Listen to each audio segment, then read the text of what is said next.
E eu queria que você contasse para todo o Brasil agora, para o empreendedor de todo o Brasil, a sua história. Porque, com certeza, vai impactar muitas vidas, porque é uma história de uma mulher muito resiliente. Então, eu queria que você começasse um pouco, falasse um pouco da sua história do começo. Você quer que eu fale da empresa ou quer falar da minha vida? Da sua vida, do como iniciou sua vida, e depois a gente fala, né? da empresa. Certo. Meu nome é Sônia Santos, sou fundadora da marca Monte Santos Semijoias, uma empresa potiguar, 100% potiguar, lá do Rio Grande do Norte, e hoje, graças a Deus, ela se tornou uma empresa nacional. Eu vim de uma família muito pobre, ou melhor, miserável, porque pobre não se encaixa nesse estilo do que a gente viveu, né? Meu pai, infelizmente, ele era alcoólatra, minha mãe é alcoólatra. Eles não sabiam lutar, não foi ensinado como caminhar em Deus. Minha mãe, na época, ela não tinha tanta intimidade com Deus, ela não tinha a visão espiritual que hoje ela tem. Meu pai veio se converter agora, 3 meses antes dele falecer. E, infelizmente, eles deram para a gente o que eles tinham, né? Eu digo até que a minha mãe deu mais do que deveria, do que ela podia dar, porque a minha mãe ela era a vítima de toda uma situação. Não que meu pai não fosse, mas como ele fazia muitas coisas que machucavam muito a gente, então ele acabou se tornando, infelizmente, em vez de ele ser o protetor, ele foi a pessoa que gerou muitos conflitos na nossa vida. Inclusive, até hoje, eu carrego vários desses conflitos, tenho procurado ajuda através de terapia, psicólogo, mentorias e muito relacionamento com Deus, mas tem coisa que é marcado, né? E que a gente tem que conviver. Minha mãe, logo pequena, meu pai era um homem que trabalhava muito, ele era pedreiro, mas quando ele começou a beber, já bebia, mas chegou um ponto que a bebida tomou de conta dele. E a minha mãe não tinha força para reagir, o que ela fazia? Ela entrava no alcoolismo, que era a única forma que ela tinha de esquecer da realidade. E eu tinha 8 anos, eu vou lembrando desses 8 anos, né? 8, 9 anos. Eu sou a filha mais velha dessa família, de 9 irmãos. Eu olhava para o lado, eu via a minha situação, quando criança, como a calamidade que hoje a gente está vendo. Né? A gente está vendo isso no Rio Grande do Sul, tipo assim, você olha de um lado, olha de outro. Eu falei, meu Deus, o que eu posso fazer? E é basicamente isso, era uma vida de calamidade, uma infância de calamidade. Então, eu olhava de um jeito, olhava de outro, e eu via a minha mãe sofrendo muito. E a minha mãe não bebia porque ela queria bater na gente. Não, minha mãe bebia, ficava caída, jogada, a gente tinha que buscar ela na rua, tentava se matar, porque, além da bebida, entrou muitos demônios, porque existe, sim. Ela não tinha força, então existiam muitas questões espirituais. Minha mãe se manifestava do nada dentro de casa, do dia para a noite. Essa parte você não sabia, né? Não, você não só contou. piora a situação. O meu testemunho é grande. Então, assim, minha mãe, devido às lutas, ela não tinha relacionamento com Deus. Ela, na época, tinha uma fé, ela rezava muito. Mas, assim, Deus escuta a oração desesperadora de uma mãe. Mas ela não tinha proteção. Então, o que ela fazia? Ela se autodestruía. Aos poucos, várias vezes, minha mãe tentou se matar. Mas, assim, não era uma vez na vida, era várias vezes. E dessas várias vezes, fui eu que estava lá tentando salvar a vida dela. Poxa, Sônia. Eu lembro de uma cena, porque às vezes a gente tenta esquecer, e esqueci durante um tempo, mas hoje Deus tem trazido isso de volta na minha memória. Isso é importante, Sônia. Né? E eu lembro de uma cena que a minha mãe... Eu lembro que eu cheguei lá a gente morava em Santa Cruz, no bairro do Paraíso, e eu cheguei nessa cidade, a minha mãe estava... Assim que eu cheguei no bairro, um monte de gente, a casa cheia de gente. Ah, tua mãe acabou de se enforcar. Meu Deus. Imagina, a idade da minha filha. Não, menor. Uns 9 anos, Santa Cruz eu morava, tinha isso. Na mesma hora, eu entrei em desespero. Eu lembro da situação que eu tentei, eu acho que eu tive que lutar tanto que eu nunca consegui desmaiar. Que, sabe, eu nunca apaguei. E eu fui caindo. Quando eu fui caindo, eu escutei algo, não morreu ainda não. Aí eu levantei e saí correndo. Eu diria até para você ter depressão, você não tem, eu não tinha nem tempo para isso. Até hoje eu não tenho. Então, assim, eu tive que sair correndo. Quando eu cheguei lá, estava minha mãe com a corda pendurada em cima de uma cadeira, tentando se matar. E aí eu dei um grito tão grande que encheu de gente. Aí, enquanto foi enchendo de gente, Aí eu saí correndo atrás do meu avô para tentar resolver a situação.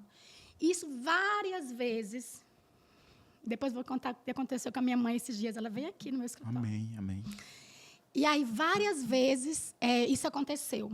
Aí, outras vezes, meu pai tentava matar ela. E aí, a minha tia me ensinou a ir na polícia. Eu fui com a minha tia a primeira vez chamar a polícia para prender meu pai. E várias vezes passou a ser minha rotina. E eu lembro de uma cena que eu via meu pai me olhando com muita tristeza. Mas eu também lembro que eu levantei maldição sobre a mim. Porque depois eu entendi que por pior que fosse meu pai, por mais que eu fiz para salvar minha mãe, eu não podia ter feito. Porque existe um código de honra com o pai e com a mãe, que por pior que o pai e a mãe seja, a gente pode se levantar contra eles. A gente tem que apanhar calada. E aí foi isso que aconteceu comigo. Então, a minha infância foi assim, eu tive que sobreviver e eu queria salvar minha mãe. Tudo que eu queria na minha vida, Ricardo, era salvar minha mãe. Os meus planos diariamente é salvar minha mãe. Hoje, os meus planos é a empresa crescer para alcançar o máximo de mulheres. Eu tenho um prazo que eu acho que eu negociei com Deus, né? Mas eu tenho um prazo. Mas hoje a minha meta era salvar minha mãe naquela época. E aí, o que aconteceu? Quando Deus...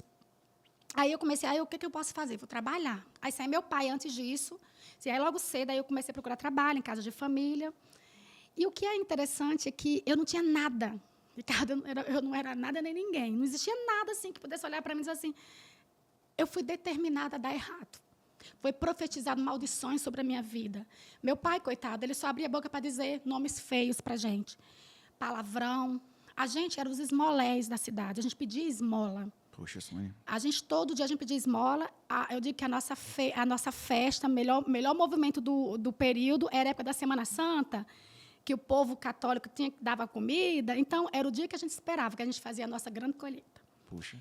A gente pedia esmola, aí, à noite, pedia sobrinha de comida, porque tinha que sobrar aquele restinho de comida que a gente joga no lixo. E eu sempre fui esperta, né? Deus sempre me deu uma graça. Então, eu tinha uma coisa muito boa. Eu chegava perto das pessoas, eu não sabia o que eu estava fazendo, mas eu tinha um restaurante que estava comendo uma comida boa, e eu lembro que a minha mãe era doida por um passarinho, que naquela época eu podia comer, que era rolinha. Você lembra, né? Lá no nosso estado Hoje tem. não pode mais não, Pode povo, não. da cadeia. Já faz muitos anos. E aí, naquela época, eu lembro que eu sentava do lado do restaurante que um senhorzinho comia rolinha, aí eu sentava do lado, ficava ali por ali, porque eu queria pegar aquela rolinha e levar para minha mãe comer. Poxa. Aí eu ficava lá, aí eu lavava um prato, se fosse necessário, mas tudo que eu fazia era para minha família, era para salvar minha mãe. Aí fui procurar emprego em casa de família, com 8 anos de idade. Aí bati numa porta, a mulher olhou assim para mim, eu falei, eu quero trabalhar. Para quê? Ajudar minha mãe. Aí eu entrei, ela me deu comida, aí me devolveu para minha mãe e disse que não tinha como eu trabalhar, porque eu era criança. Não passou 2 semanas, eu sou... Insistente. Voltei lá de novo, porque eu vi ali a minha oportunidade. Você que é empreendedor, tá vendo a história dessa mulher. Insistente, passou por várias feridas e venceu. Então, a sua história aqui, com certeza, muitas histórias não são como as dela. E ela não desistiu na queda. Ela passou por dificuldade desde a infância. Muita dificuldade. Que isso é dificuldade, realmente. A infância é difícil mesmo. E está aqui em São Paulo, hoje, com uma grande empresa no Brasil todo. Então, é possível sim vencer acreditando. Continue, Sônia. E aí eu comecei a procurar trabalho, aí eu voltei lá na Dona Rita, que era a casa mais bonita. Porque na minha cabeça, eu achava que engraçado, eu vivia numa mazela, eu só via destruição. Mas eu sabia que eu ia ser grande. Eu tinha uma visão que eu ia ser grande. Só que eu não tinha noção que grande era esse. E eu também já me achava a filha especial para Deus. Amém. E eu era assim, eu era rejeitada. Mas não era rejeitada porque meu pai fazia de maldade, né, minha mãe. É porque eles não sabiam amar. Isso gera mazelas, né? Com certeza. Coisas que até hoje eu tenho que lidar. Mas existia uma certeza de que Deus me amava tão grande, Ricardo, que eu não aceitava ser a última. Isso gerou sentimentos também de orgulho, né, no caráter. E depois eu entendi que eu precisei desses sentimentos para lutar. E aí eu ia lá e procurei emprego. Fui de novo na casa da mulher. Aí a mulher me contratou para ser filha. Você não vai trabalhar, vou cuidar de você como a minha filha. Gente, é Dona Rita, que é da família do José do Ouro. Infelizmente, ela faleceu. Eu procurei ela para poder honrá-la, mas eu não tive o privilégio de encontrá-la. Quero muito encontrar a Bárbara. Eu estou falando para aqui porque, pessoal, a Bárbara, que é a filha deles, que eu quero honrá-las. E ela tinha uma filha que tinha síndrome de Down. A única coisa que eu tinha que fazer era brincar com a Thaís. E eu, imagina, não pude brincar. Eu lembro que lá naquela época tinha calcinha bunda rica, mel caro, eu comia lá. Eu nunca esqueço que foi o único lugar, assim, eu ganhei meu primeiro presente de Papai Noel, porque eu já sabia que Papai não existia. Mas é bom essa ilusão. Com certeza. Sabe? Essa inocência, né? Essa inocência. Da criança. E eu lembro que Dona Rita colocou. Aí fui trabalhando, aí fui crescendo. Aí depois vim morar em Natal. Mas eu sempre, engraçado, eu sempre vi o que eu vivo hoje.